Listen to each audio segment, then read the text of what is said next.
Саламатсыздарбы, урматтуу кыргыз журтум. Адаттагыдай эле кыргыздын улуулугун таанытуу, кудуреттүү улуу табылган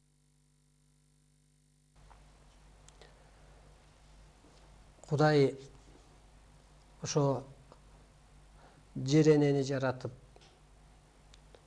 жер энеге эгиз кылып кыргызды жараткан деп ошо ааламдык билдирүүдө, проектиде, закондо берилет. Жылдыздын сырын бекитип кыргыз деп ат койгон деп. Ошо жылдыздар төлгөсү дегенди астрологический прогноз деп. Ансагандай ошол доор алмашаарган мезгилде ааламдан мыйзам түшүп, ааламдан мыйзам, программа, ошо түзүлүш проектиси, дүйнөлөшүүнүн проектиси, эң чоң проектиси деп ошол түшкөндөн кийин адам чыгарган мыйзамдар, каражаттар, техникабы, медицинабы баардыгы эле ушул адамга кыйынчылык, кырсык алып келди. Адам өнүккөн жок, тетирисинче кыйрады. Мына дүйнө элинде деле техника менен көп нерсени аныктап атат. Роботтун түрү чыгып аткандыр мисалга. Адамга чейин окшоштуруп. Акылдуулар көп дүйнөдө, окумуштуулар көп. 7 миллиард калкта. Бирок ошо өнүгүүнүн жолун эч бир адам таппады. Тетирисинче кыйратуу, тетирисинче жаратылыш кырсыгы, согуш, пикир келишпестик, беженцы, өз жерин тыштап качуу, жан сактоо, мына ушундай эле болуп атат. Мунун баары эми мындай бир иш жүрбөсө адам издениш керек да. Эмнеге мындай болуп атат? Мүмкүн менин ишим булбу, же ишим бул эмеспи, же бул менин жолум эмеспи деп ар бир адам издениш керек. Анан ошол ааламдык эми Кудай деген күчтүү да. Кудайдан өс деп илим түштү, эң башкысы. Эгер өсүү болбосо, адамда өнүгүү жок болуп атпайбы? Жашоодо өнүгүү жок болуп атат. Өсүү болбосо өнүгүү болбойт да. Мисалга, бой чоңойбосо чоң чапан кайдан болот? Же болбосо бир өсүү болбосо өзү өнүгүүнүн азыр болбой атканы ошол болуп атат да. Адамдын өсүндө өсүү болбой атат. Ушу ички жан дүйнөсүндө, аң сезиминде, изилденүүсүндө ушул болбой атат. Мына ошо кыргыз журтунда деле 20 жыл болуптур ушу ааламдык закондун башаты түшкөндөн бери. Ал кезде кабар келди. Кудалар баланча числодо келет экен дегендей. Эми энергиясы келди. Энергиясы түшүп, законго айланды. Күн өткөн сайын мына кырсык көбөйүп атат, кыйынчылык көбөйүп атат. Ошо 20 жылдан бери канча өкмөт шайланса, канча депутат шайланса дагы, канча мыйзам чыгарса дагы жакшылык алып келбеди. Ушуну аябай мындай төлгө белгисин карайлы да, бул чындыкпы? Эмне Кыргыздан бардыр бул жерде так берилет. Ошо сойкунун өмүр бою түнөгү болбойт. Акылдуунун өмүр бою жөлөгү болбойт деп. Кыргыздан бир акылдуулар чыгып атат. Же ошол акылдуумун деген адамдар чыгып эл башына барып атат, бийлик башына барып атат, депутат болуп атат. Эми ошолордун орду болсо, ошолордун жолу болсо бир өнүгүү же бир бурулуш болуп кетет эле да. Кыргызда деле ошо кыз төрөлүп кетсе бир 2-3, анан кыргыз бурул деп ат коет. Анан бурулат го, ошол бир аттын деле энергиясы болот. ансыгандай ушу бир бурулуш болуп кетет эле. Демек ушу ааламдык закондун жеңгени. Эми эмне кылыш керек дегенде кошулуп гана кутулуш керек. Багынып ааламдык мыйзамга, адамдык эски түшүнүктөн чыгып, эски өзүбүздүн мээбизге сиңирип алган өзүнчүлдүк психологиядан чыгышыбыз керек. Ошо көптөр мени күтүп, эңсеп көрөт. Мына ушул эфирде оордан айыгып аткандары бар, өзүн таанып атканы бар, көп суроолоруна жооп алып аткандары бар. Бул энергиянын иштеп атканы, демек бул бурулуштун болуп атканы да. Бул ошо ааламдык касиеттин иштеп атканы бул жерде. Кара күчтүн эмес, касиеттин иштеп атканы. Ошондуктан урматтуу улуу журтум, мындай ойлонуп көрсөк, мисалы бир агитация убагында бирөөлөр пул берип, ошо эл алып келди. Укканга, стадионго мисалга. А тетирисинче мени эңсеп күтүп атат эфирден. Күндү карап, звонокту коюп, бизге чалат да, ошо звонокту коюп коюп, ушу күндү күтөбүз деп. Ушул энергия өтүп атат, урматтуу улуу журтум. Энергияны өткөндө айтып өттүк эле. Ошо бүгүн энергия топтоо боюнча, энергияны эмне жейт, энергия, эмоцияны кантип жоюш керек, ушул жөнүндө сөз кылалы деп. Эң башкысы ошо ак-кара адамды ооруга алып келди. Мына бул жерде да берилип турат, мына аял эркек ак-кара иньян деп. Ак-кара болгон жерде арыздашуу болот экен, ак-кара болгон жерде атаандашуу болот экен. Мейли үй бүлөдө деле ак-кара болсо, арыздашуу, атаандашуу болсо, үй бүлөдө деле тынчтык болбойт. Менменсүү болор, өзүн бийик сезүү болор үй бүлөдө дагы. Бийлик башындагыларда деле ошо ак-кара адам болуп атат, өзүмчүлдүк. Өсүмчүл адам өнүкпөйт. Өзүмчүлдүгү өзүнө муш болот. Ансыгандай ушул азыркы доордун талабы бул илимдин максаты эмне дегенде ак-карадан чык дагы адам бир көккө айлан. Көк теңир кереметине айлан. Же ошо көк деген эми улуу күчтөрдөй бир сыпатка ээ бол. Ошо бир улуулук касиетке ээ болуп атат. Бир үй бүлөнү эле бир мамлекетке чагылыштырып карасак, жеңил түшүнөбүз. Мына ошо эфирден кийин көп адам жан дүйнөм тынчып калды дейт. Эне атамдын мүнөзү өзгөрүп калды, түшүбүз оңолду, ден соолугубуз жакшырды деп. Ошон үчүн өзүңүздөрдү бош кармап, ошо ак-карадан чыгып, керек болсо ошо мантра айтып, менин оюмда карама каршылык, пендечи акыл жоюлган деп кайра-кайра айтып, баягы мындай кысылып кеткенде эле менин оюмда карама каршылык, пендечи акыл жоюлган деп денеңиздерди бошотуп, менин оюм ордунда деп пендече ойлобойсуз да сиз. Пендече сизде ой болбош керек. Ааламдык мыйзам түшкөндөн кийин адамдык мыйзам жеңилиптир. Кара күч менен жашоо бүтүптүр. Бир касиетине карап багынышыбыз керек экен. Касиетке карап жашаш керек экен. Мына кара күч менен эмне жумуш бүтүп атат? Эч жумуш бүткөн жок. Баары ырыскыңдын баары, энергияңдын баары, жөлөмө күчүңдүн баары качып кетсе, сен кара күч менен кантип жашайсың? Ана ушул эфир убагында энергия өтөт. Өзүңүздөрдү бош кармап, керек болсо жатып,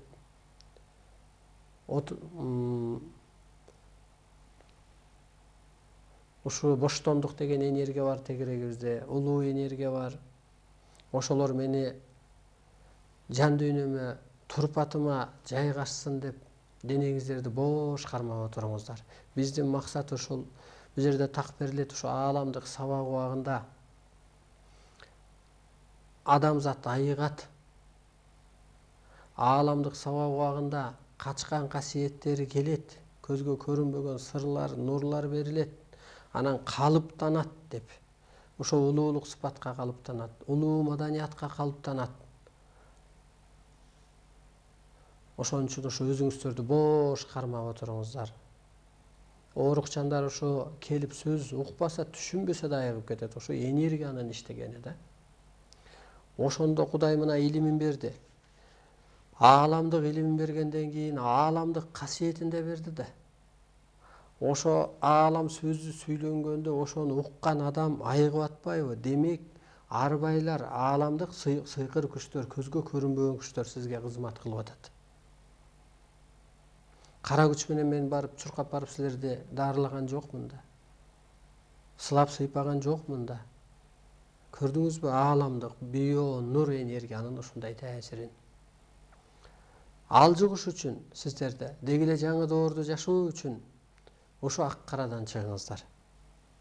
Ал жаман, мен жакшы, анда болбосун, менде эле болсун деген түшүнүктөн чыгыңыздар. Калптан, жалгандан чыгыңыздар. Мындай эле карайлы, балаң калп айтып атса, сен жактырбайсың да. Же бир калпчы менен жүрсө, "Эй" дейсиң го. Анын сөзүн сүйлөсө, "Ой" дейсиң го. Коркок хан конушун сатар. Бир көрпенделер, өзүн тааныбагандар кошоматчылык кылар. Бирок улуу журттун баары антип кеткен жок да. Могу көзгө көрүнбөгөн энергияга караңыздар, урматтуу улуу журт.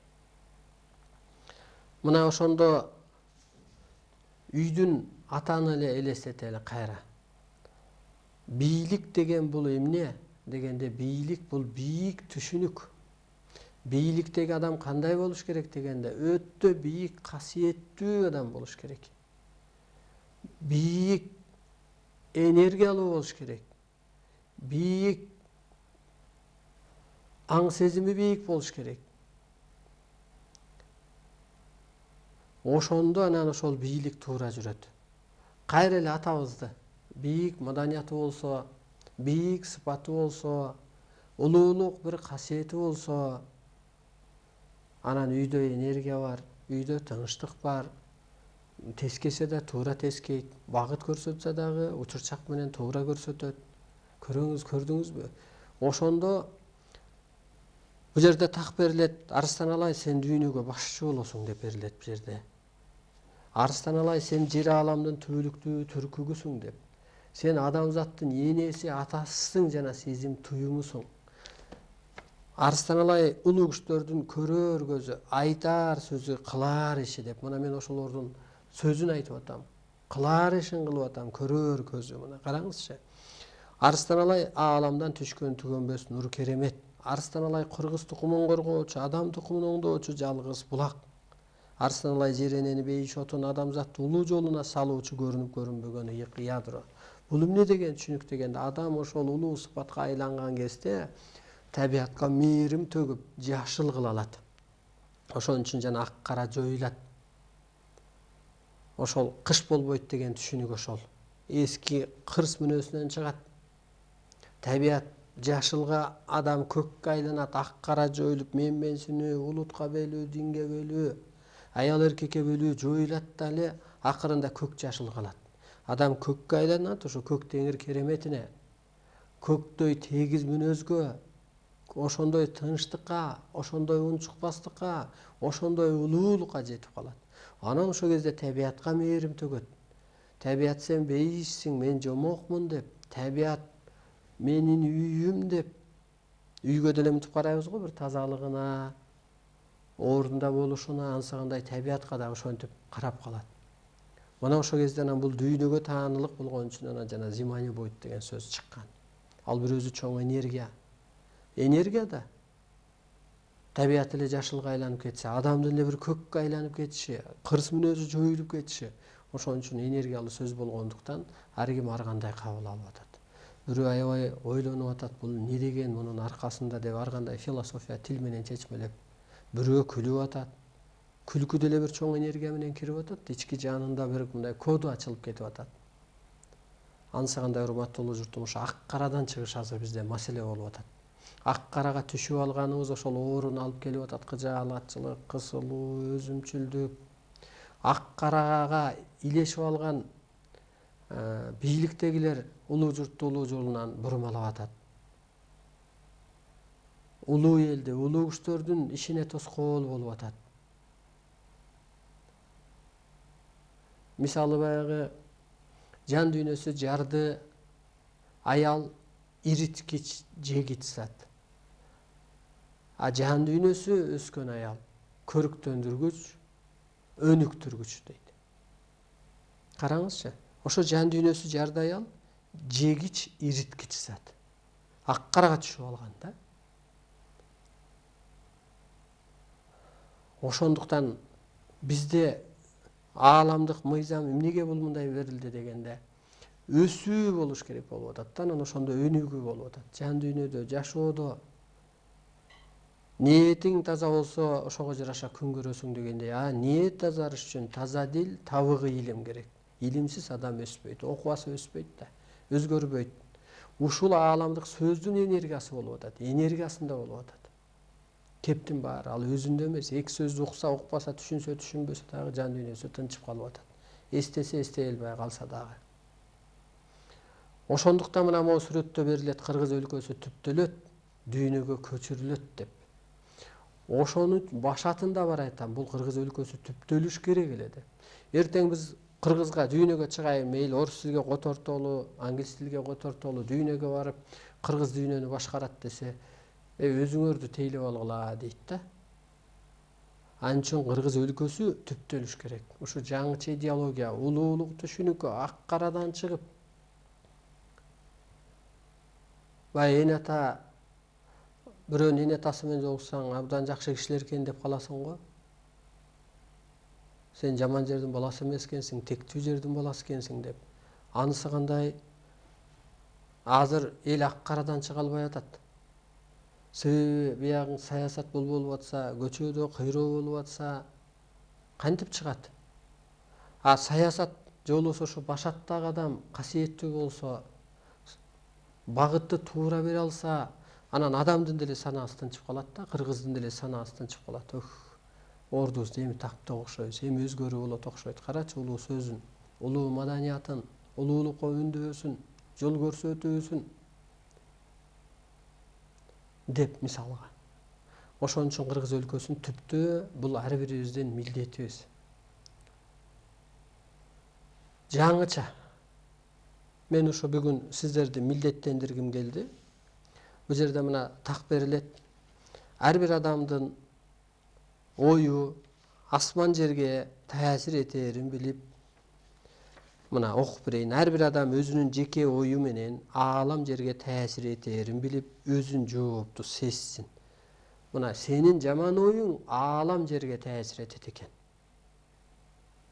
Мына ушу эфирден айыгып атканың чын болсо, мына биз ушу дагы колубуз ушу Манас жаңгырыгына жетип, шартыбыз жетип, түшүнүгүбүз жетип, ошо жетекчилер менен түшүндүрүүлөрүбүз жетип, анан элге кетип атат го. А эртең КТРден ушул кетсе, Маданият министринен ушул кетсе, билим берүүнөн ушуга кетсе, элдин баары ушу энергия менен айыгат эле да, өзүн тааныйт да, пейил оңолот. Азыр ушу мамлекет кыйрап атат, жок болуп атат дейт да, бир кыры карап көрсөк тобо десек болот, шүгүр десек болот. Согуш болгон жок, дүйнө элиндегидей кыргын сүргүн болгон жок. Себеби жерде ааламдык адам отурат. Себеби жерде ааламдык билдирүү түшкөн. Ал адам өзгөчө ыйык күчтөрдүн кароосундагы адам. Ал кишинин буту жерде турат, мисалга. Ошондуктан кут деген ошол да, кудуреттүү улуу табылга. Бир жерде жут жүрүп атат, бир жерде кут конуп атат. Мына ошону кааласак, биз ар бирибиз кыргыз өлкөсүн түптөөгө милдеттүүбүз.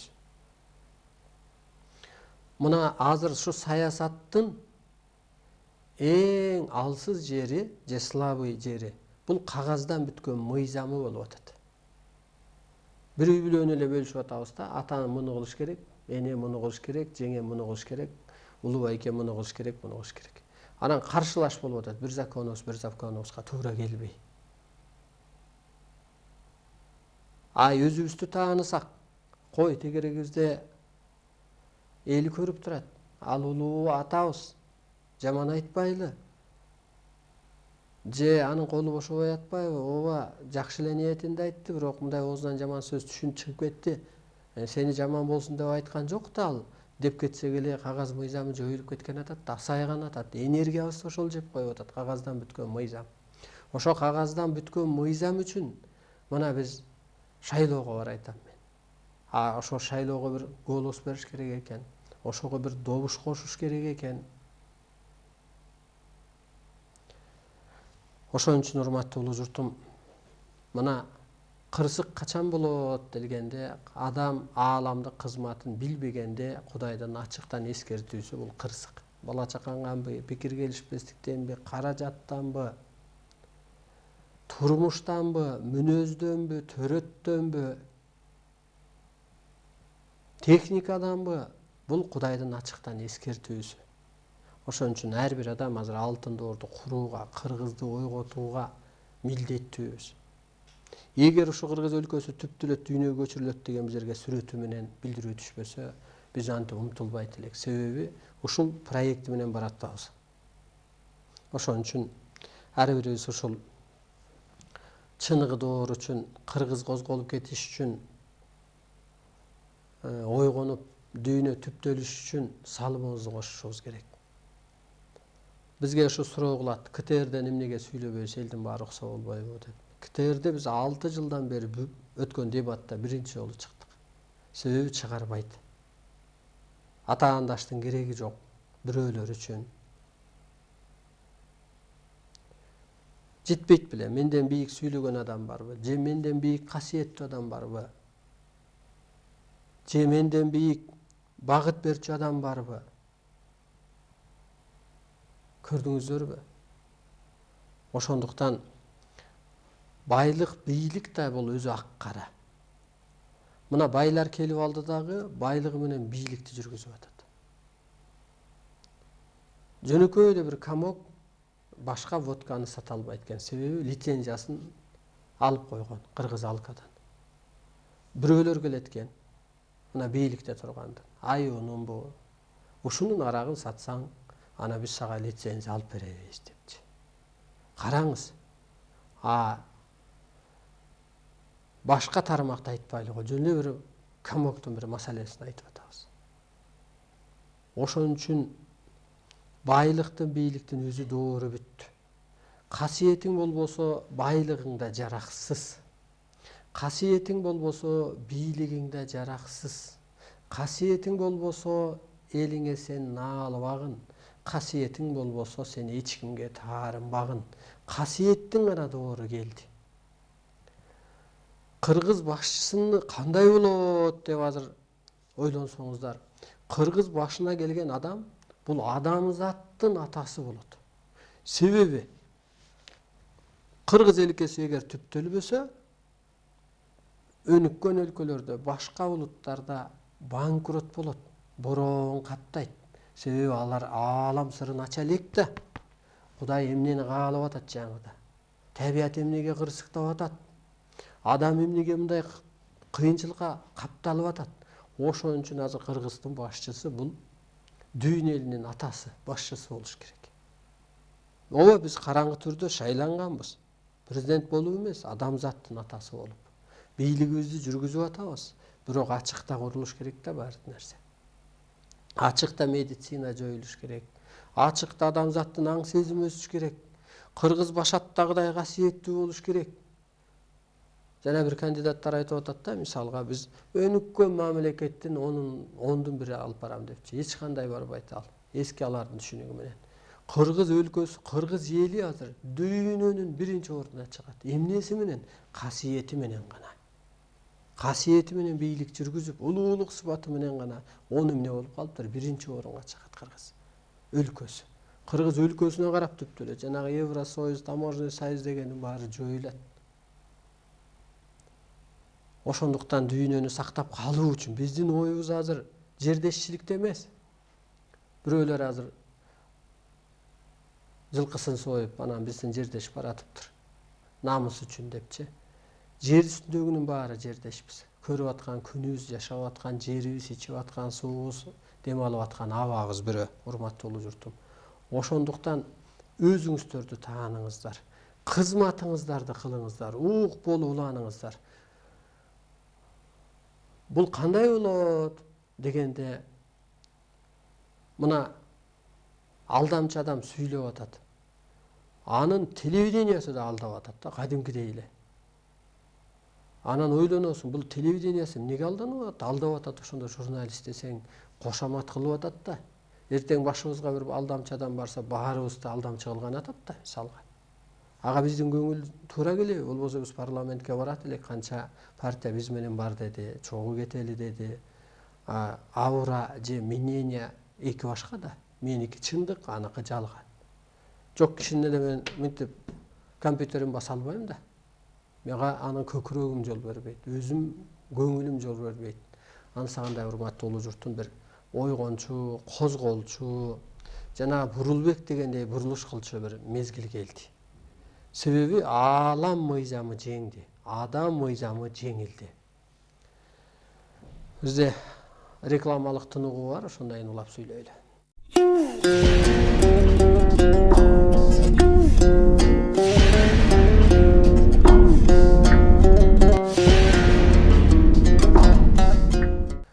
Ошо дүйнө эли дүңгүрөп жол таппай калган кезде нурдан жаралган, жомок менен жашаган Манастын кыргыз эли кайыптан жол таап берет. Караңызчы, не деген керемет.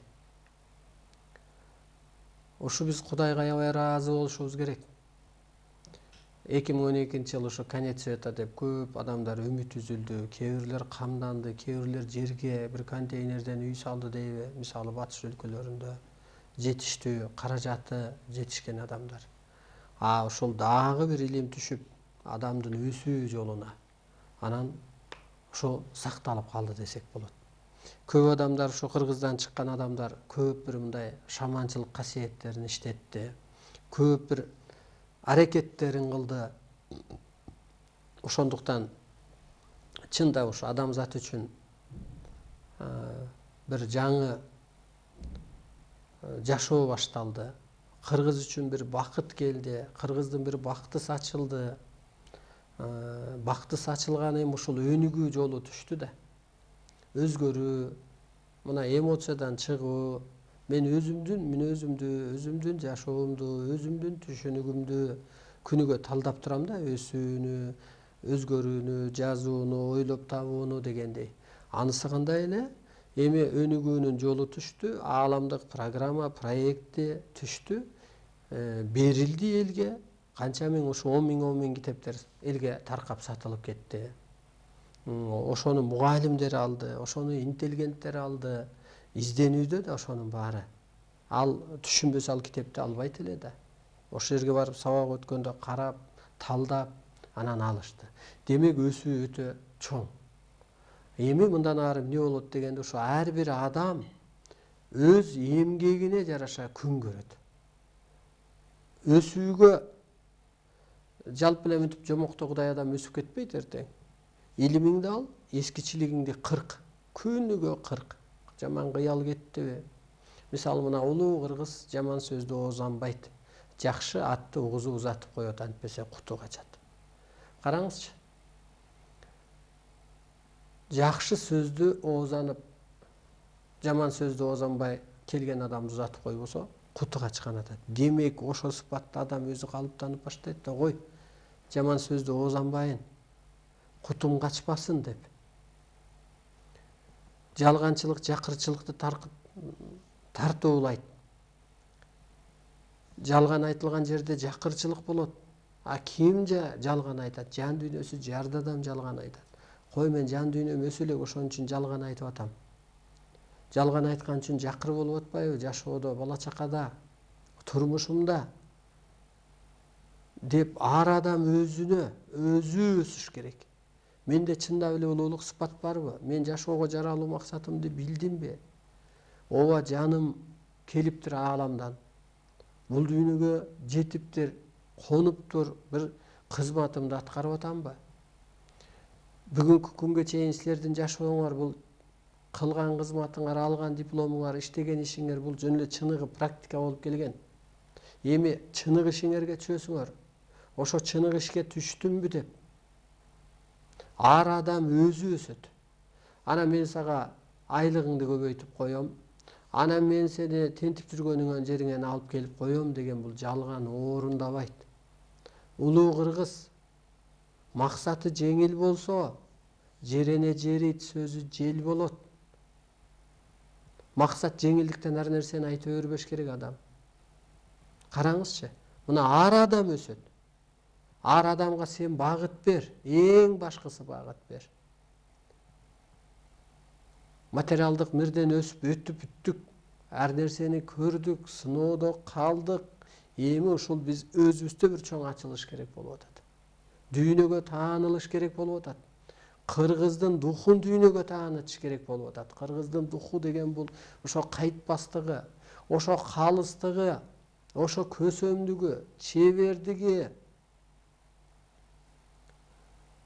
жомок менен жашагандыгы, ошонун баары бул кыргыздын бийиктиги, ыйыктыгы болуп атат. Ошону дүйнөгө тааныйт.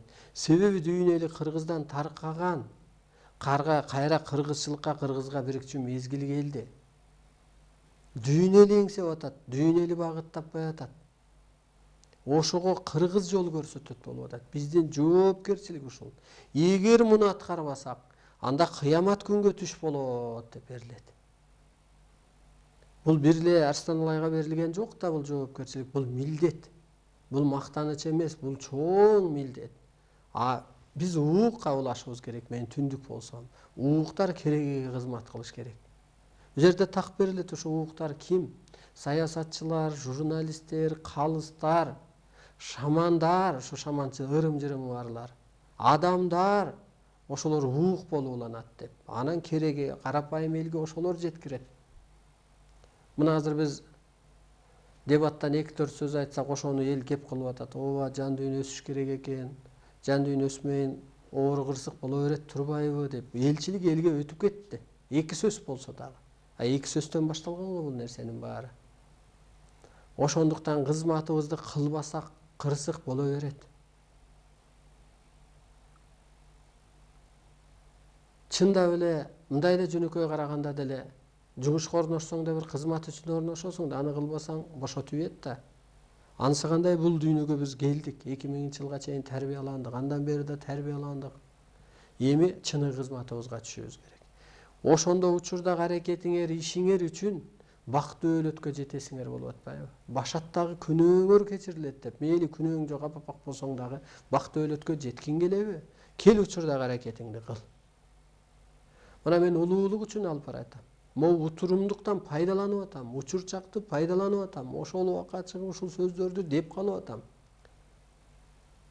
Кыргыз макоо эмес, кыргыз бир кой эмес. Кыргыз ушундан улуу сөздү өтө кабыл алып атат. Керек болсо ичинен тереңдеп иштеп чыгып атат. Төлгө белгисин чыгарып атат. Мына биз өткөндө дебатта 2 сөз айттык эле. Мына төлгө белгисине карасак, 2 өкмөт башчы келгенде ушундай кырсык болду дедик эле. Бабанов келгенде самолет кулады эле, Темирсариев келгенде бир аз өтпөй Панфиловдо нефтебаза жарылып, ушундай болду эле деп.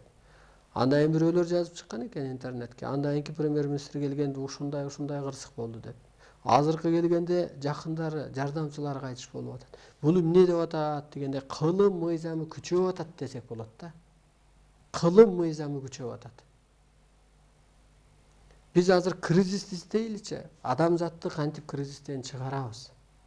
Мо ак карадан кантип чыгарабыз? Кантип бир шоола болуш керек да адамда, бир өнүгүү жолу болуш керек. Ошону кантип беребиз? Ушул жөнүндө ойлонолучу. Кара күч менен ошондо мына Кыргыздын ханы, биз бала кезде окучу элек. Ханды деп, эми хан деп атылчу ал кезде президент эмес. Ханды жаман ойлоп пендече сүйлөгөнгө акыңар жок деп айтчулчу эле. Эмнеге дегенде ал Кудайдын жердеги көчүрмөсү болот деп. Кимди, кайсы ханды дегенде, калыс ханды. Ал эмне болот? Калыс адамды, мына касиеттүү адамды. Бул жерде турбайбы? Мына Арстан Алай ыйык көчтөрүнүн өзгөчө кароосундагы адам деп. Анысы кандай ошо калыс ханды караңгы күчтөр коргош керек эң биринчи. Жердеги кара күчтөр эмес. Мисалы мына караңгы күчтөр колдобогондуктан, калыс болбогондуктан Бакиевди мисалга алалы. Кандай кетти? Каралары бар эле, милисалары бар эле, жакындары кызмат эле, өсүнөн ашып түшкөн бала чакасы, оолуккан инилери бар эле, сактап калабыз деген. Калган жок да бул нерсенин баары. Караңызчы, анысы кандай эле ар бир адам азыр кара күч менен сакталбайт, бийлигиң менен, байлыгың менен, мал пулуң менен сакталбайсың.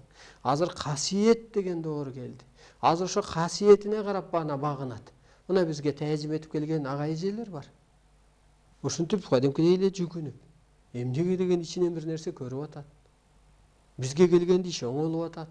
Бизге келгенде жан дүйнөсү тынчып атат. Бала чакасынын иши жүрүшүп кетти мисалга. Анан таазим этип келет да, мына касиетиңе, кара күчүң эмес, байлыгың эмес. Анысы кандай кыргыз дагы ушинтип дүйнөнү башкарат. Касиетин көтөрүшүбүз керек болуп атат азыр бизчи. Мына мен азыр кайгым жок, капам жок, карызым жок. А бир кезде болгон, былтыр, мурдагы жылы жана башка. А канчалык кызмат кылсаң, ошол майда чүйдөлөр алынат. Сиз да кызматка өтсөңүз, бийиктесеңиз, илешсеңиз, анан кырсыгыңыз, кыйынчылыгыңыз алынат. Бул жерде так берилет. Адам өскөндө, улуулукка калыпталганда, Кудай кырсыгын токтотот да канатына калкалайт деп. Анысы кандай ушул бийик касиеттеги адам дүйнөнү башкарат. Бийик касиеттеги ааламдан келген өкүл кыргыз улуттарды өзүнө тартат, уютат, жаман сөзүн оозуна албайт, улутка бөлбөйт, сабагын берет, өстүрөт, батасын берет. Ошон үчүн кыргыз элинин касиеттүү, касиеттүүлөрдүн ырыскысы кайыптан деп берилет. Кайыптан мына ырыскыңар түштү. Кыргыз кайыптан наныңар түштү. Кайыптан жолуңар түштү. Программа келечегиңер түштү. Анысы кандай мына? Келет да. Бизде каражат өзү жок да, бизде касиет бар Кыргызда. А батышта каражат бар. Каражаттуулар келет дагы анан касиетин алып кетет. Азыр ушул ар бир керек болсо мектеп мугалиминин, директорунун, завучунун, айыл башчы, өкмөт башчы, ушуга чейин ар бир оорундун өзүнүн энергиясы бар. Энергиясы туура келбейби, ооруп келесиң. Энергиясы туура келбейби, эли журтуң багынбайт, мугалимдериң багынбайт. Энергия да болуп атат кептин баары. Эненин энергиясы болсо, үйдө кырсык болот. Атанын энергиясы болбосо, баласы укпайт. Ага тууганы качат. Ошо энелик энергия, аталык энергия, падышалык энергия, адамдык энергия, агалык энергия ушунда болуп атат кептин баары. Келинде деле энергия бар го. Баягы Акчолтой келин деп коет. Ада өз ордун билиш керек. Кызда да өзүнчө чоң энергия бар, ал өз ордун билиш керек. Ушул энергия жөнүндө, энергияны эмне жеп алды? Ошол эле аталык энергияны майда сөз, көрө албастык, ичи тарлык, менменсүүнү жеп алды. Арыздашуу, атаандашуу, майдалануу, айтышуу барбы? Ушу башаттагы адамдарыбызда улуу маданият барбы? Доордун талабын билеби? Бийик касиет барбы? Мына бийлик кылат Кудай. Бийлик кылат көзгө көрүнбөгөн арбайлар. Аларда эмне бар? Бийик түшүнүк бар. Аларда ак-кара жок да, мындай салыштырмада. Аякта аял эркек жашоо жок да. Аялда пул жок да, аякта кыш жок да, мындайча айтканда. Аякта улуу сыпат бар. Аякта улуу түшүнүк бар. Ошон үчүн бийлик кылат да, ошонун бийлиги жүрөт. Анысы кандай сиздин де бийлик жүрүш үчүн ошо улуу маданиятка калыптаныш керек. Бийиктикке жеткен адам бийлик кылат да, бийик маданият, бийик касиет. Атанын ордуна күйөп алып отуруп болбойт да, мен үйдү башкарам деп. Ата башкарат, атада ошо бийиктик сыпат. Бийиктик орун, бийик түшүнүк. Күйөп ала көргөндө ата эчак көргөндө, жок дегенде бир 30 жаш бери болгондо. 30 жылда адам жаманбы жакшыбы далай жолду басып өттү да. Аң сезими бийиктеди, турмуш тажрыйбасы бийиктеген. Анысы кандай ошо бийиктикте болуп атат. Кептин баары мына ак-карадан чык дагы бийикте. Улам бийикте болуп атат. өсүү болмоюнча өзгөрүү болбойт. Эмне өзгөрүү? Ар бир адамда өсүү болуш керек. Касиетиң болбосо күнүңдүн ысыгы жок. Касиетиң болбосо тамак табуу эң оор тозок. Касиетке барып такалып атат. Жердешчиликке такалган жок бу жерде. Бу жерде бир акылдууга такалган жок. Бу жерде бир тажрыйба алууга такалган жок. Бу жерде бир касиеттүүгө. Мына ар нерсенин төлгөсүн чыгарып көрүңүздөр. Байлар, сиздерди бүгүн эстеп аткан болсо, алыңыздар акчасын.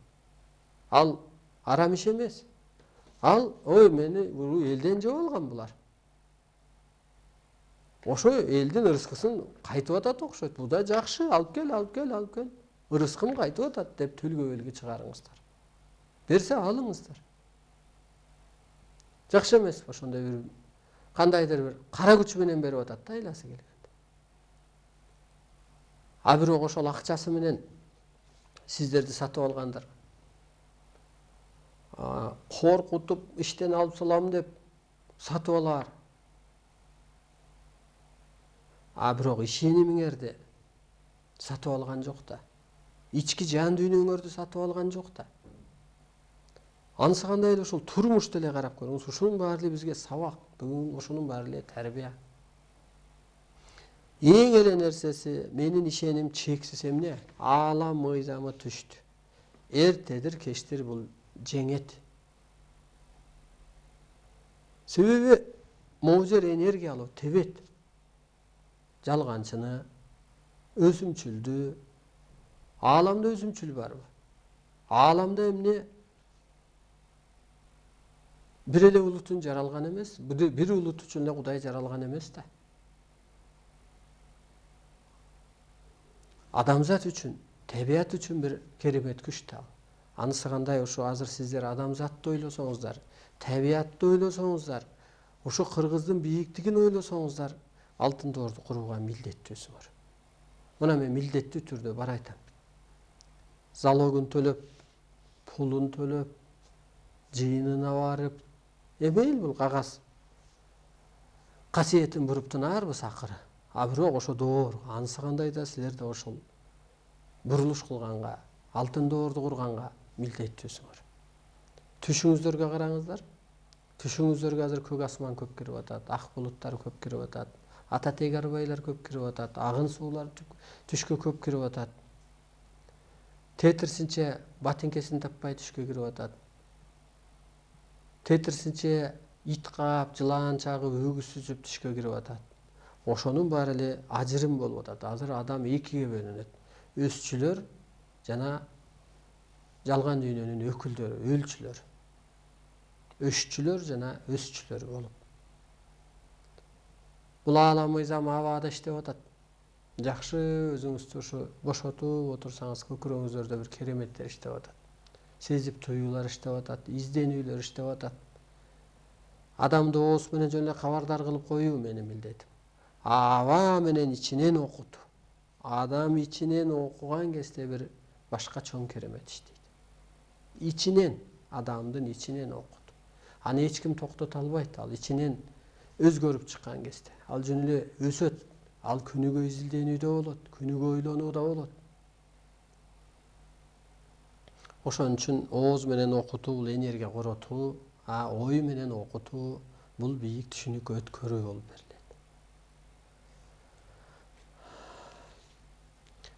Мына менин мээнетим, эмгегим акталды, байлыгым сакталды, касиетим бааланды, чыныгы жаратуучулук, табыгы мүнөзүм ачылды. Анысы кандай урматтуу журтум, сиздердин дагы ошо чыныгы жүзүңүздөр ачылыш керек. Чыныгы жүзүңүздөр көрүнүш керек. Касиетиңиздер иштеш керек. Энергияңар асман жерди, адамзатты тейлеш керек. Башка багытыбыз жок. Кыргыз ошон үчүн пендече жашоо өтө мүмкүн эмес. Кыргыз кызмат үчүн жаралат. Кызмат үчүн. Ошон үчүн бай адамдар башчы боло албайт. Делгендей же болбосо башка улуттар башчы боло албайт дүйнөгө. Себеби алар пендече жашоо өтүү үчүн келген. Кыргызга Байын десе байлық шықпайды. Bir жағынан кеміп іші жүрбейді. Себебі сіз ақ-қараға түшіп кетмексіз. Атағанды ашуға, арызды ашуға кетіп қалмақсыз. Тоға шүгір. Жылаңач келгенсіз, саға қарағанда киіміңіз бар, үстіңізде үйіңіз бар. Қалған нәрсенің бары бұл тәрбиялау. Сізді қайыру, өстіру, сыну, бышыру, өзгөртүү.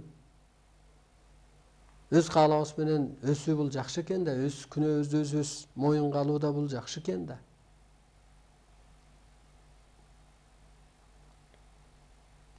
Мына ушинтип, урматтуу журтум,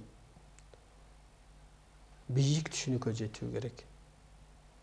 Бийик түшүнүктөгү адам арбайлар менен, ааламдык сыйкыр күчтөр менен гармонияда болот. Алардын ишаратын элге жеткирет. Ал ок болот. Bir баягы база дегендей. Самолет учуп келип жүгүн таштап кетсе, биякта эл грузовой менен тартып кеткендей. Ошо bir ок болот. Элдикин аларга жеткирип, алардыкын элге сиңирип, ошондой bir ыйык адамдар Кыргызда чыкты, көчүрмөлөр көбөйдү. Менин мисалы дүйнөгө, Кыргызга, табият ааламга болгон санаам тынч. Эми бул илимди жеткирүү, элди өстүрүү, бириктирүү дагы бул ошо периштелердин көзөмөлүндө болот экен. Биз ойлойбуз, ошо улгоодон адамдын баары эле, Кыргыздын баары эле өтүп кетсе болбойбу, эртерээк эле өссө болбойбу, кабыл алса болбойбу, эскичиликтен чыкса болбойбу деп ойлоном да. А бирок ылгоо болуш керек экен да. Мына бирөөлөр камалып атат, бирөөлөр арыздашып бирин-бири талкалап атышат. Демек ылгоо болуп атканы. Кечээ бизге Батыштын мыйзамын таң уулаган адамдар бүгүн өз айласын таппай атат. Бул жерде мына бар, Кыргыз улутун тааныгысы келбегенде арбайлардын укугу бар, жазалоого, тазалоого, айыптоого дейт. Караңызчы. Кыргыз улутуна Батыштын мыйзамын таң уулап келгендер асты кайда азыр. Кыргыздын улуулугун тааныбай кара күч менен башкарып келгендердин асты кайда? Ортасы кайда? Ошон үчүн Кыргыз улутун башка улуттай көргөнгө болбойт, башкарганга болбойт. Себеби улуу журттун көктөн буйрулган укугу көп. Кыргыздын биз азыр укугун таанытышыбыз керек, улуу журттан, улуулуктан буйрулган. Ошого багыт көрсөтсөк, Кыргыз жөн эле көктөйт, өсөт. Эчтекенин деле кереги жок Кыргызга. Өзү тойгондон кийин, өзү ойгонгондон кийин жардам кылайын деп калат, ашса берейин деп калат, илештирип өстүрөйүн деп калат бирин-бири. Касиетине таазим этип калат. Каражатына эмес, бийлигине, байлыгына эмес. Биз ошо ойготуу деген ошол. Ойготуу десе тирүү эле басып жүрбөйбү, уктабай эле деп түшүнбөңүздөр. Касиетин уктатып алган. Өзүн тааныбастыгын уктатып алган. Ошон үчүн ойготушубуз керек, өйдөлөтүшүбүз керек. Бийлик эмне иштеш керек? Кыргыздын улуулугун таанытуу үчүн иштеш керек. Теле, радио, гезит, мектеп. Адамдык сыпатка калыптандыруу үчүн иштеш керек. Адамзатты бириктирүү үчүн иштеш керек. Экологияны кароого алыш үчүн иштеш керек. Мына экологияны кароого, экономиканы көтөрөбүз. Анан 7% акча беребиз эле дейт. 7% сен акча берген менен эртең уялды. Уйлары ооруп өлүп калды. Же табияттан чөп чыкпай койду. Эмне пайдасы бар? А сен улуулукка өстүрсөң, элдин мүнөзү өзгөрсө, ага акчанын да кереги жок. Ага эфир, бийлик, асмасы эле бир культура жагы керек. Мисалга. Адамдын маданияты өзгөрсө, жерине мээрим төгүп атпайбы? Өзүнөн өзү көктөп атпайбы? Эки эсе чөбү чыгып атпайбы? Малы эгиздеп туган атпайбы? Өзүнөн өзү эле. Адамдын жан дүйнөсү өспөсө, табият кыргын, кыйынчылык, жер титирөө, кургакчылык болот. Вирус жүрөт. Болуп атпайбы мына? Адамдын жан дүйнөсү өссө эле табият өзү мээрим төгүп, экөө гармонияда болуп калган атпайбы? Ага эмне 7% акчанын кереги барбы? Кудайыма шүгүр, азыр айылда жок деген үйдө 2ден үй 10дон кой айдап калды. Өсүп атат. Азыр биздин милдет улуулукка калыптандыруу, өстүрүү, өзүн таанытуу. Ошондо бийликке деле жеңил болот да. Эл өсүү менен өсүү. Керек болсо айылдык сотто кой. Байларды бирден айылга байла, акчасын ошол жерге салсын орток фонд кылып. Аны элдер алсын, кайра бирөөгө алсын. Не кереги бар? Сырттан акча сурап мисалы. Ынтымак пайда болуп кетип атпайбы? Улуулук сыпатка калыптанып калып атпайбы? Адамдык, ааламдык маданиятка өтүп кетип атпайбы адамдар? Кризис ушул болуп атат. Эң башка кризис. Оору суркоо жоюлуп кеткен атпайбы? Улуулуктар сүйлөнсө, улуу сыпат болсо, айылда жакшы жаңылыктар болуп турса, кыжаалатчылык жоюлуп кетсе, оору жоюлуп кеткен атпайбы? Мектепте жакшы сөз сүйлөнсө, балаң өзгөрүп калса, кызың өсүп калса, жан дүйнөсү бийиктеп калса, эн ата семирип кеткен атпайбы? Муну карай берип адамдын аң сезими бузулса телефонду. Терезеден секирип жанагы эмне бирдеме кит деген зеленый китпи? Өлүп калса эн ата стресстен өлүп калып атпайбы? Караңыз, өнүгүү башка, өнүгүү бул духовный өнүгүү, руханий да эмес. Аң сезимди бийиктетүү, адамдын түзүлүшүн ачуу, жашоого жаралуу максатын билүү, өзүн таанытуу. Ааламдык манас айтылган жерде тазалануу иреттел жүргөндө, бул ааламдык сабак айтылган жерде адам айыгып атпайбы? Эфирден адам айыгып атпайбы? Ошон үчүн урматтуу улуу журтум, бул эми ар күндү аңдып туралы, ар күндү байкап туралы. Номер 7 дегенге биз ошо чучук улак тартканда да ошол болуп калды. Бул 7 деген дагы ар бир санда чечилет, бир бүтүмдүк болот.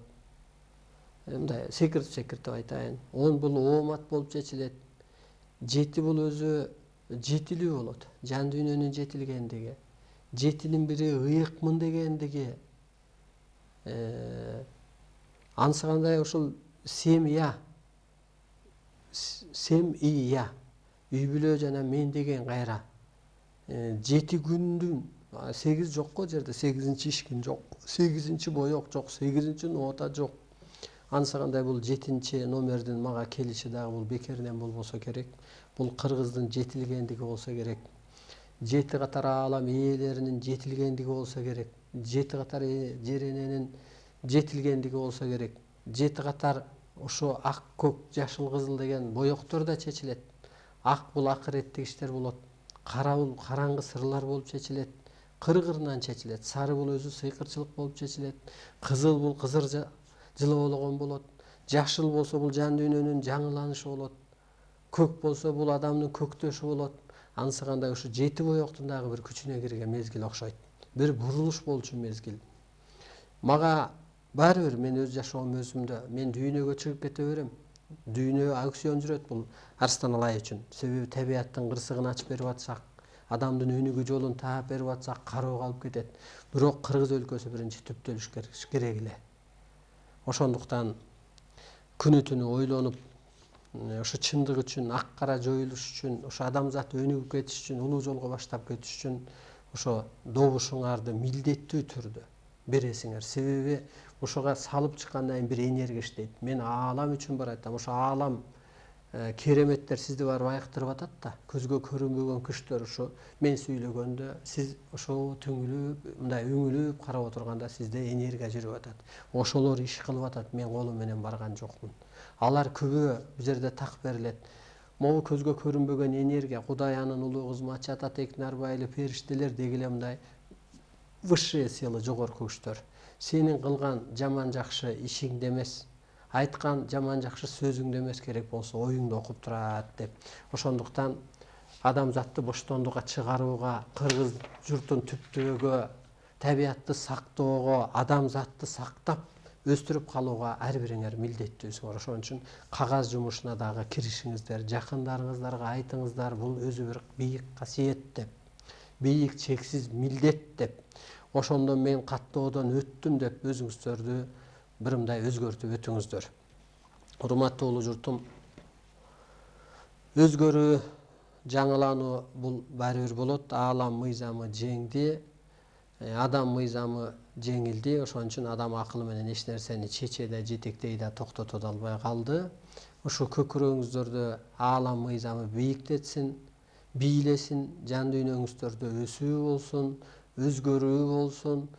Кыргыз журту касиети менен калыптанып, дүйнөгө башчы болуп, багыт көрсөтүп, адамзатты, табиятты ошо өткөл мезгилден, ылгоо мезгилден сактап калсын. Кыргызчылык бул кыямат күндөн сактоочу улуу саясат деп берилет. Анысагандай ушу кыямат күндөн кыргызчылык, кыргыз эли дүйнөнү сактап калсын. Эмки ушул жуманын 4-күнү жолукканча сак саламатта туруңуздар.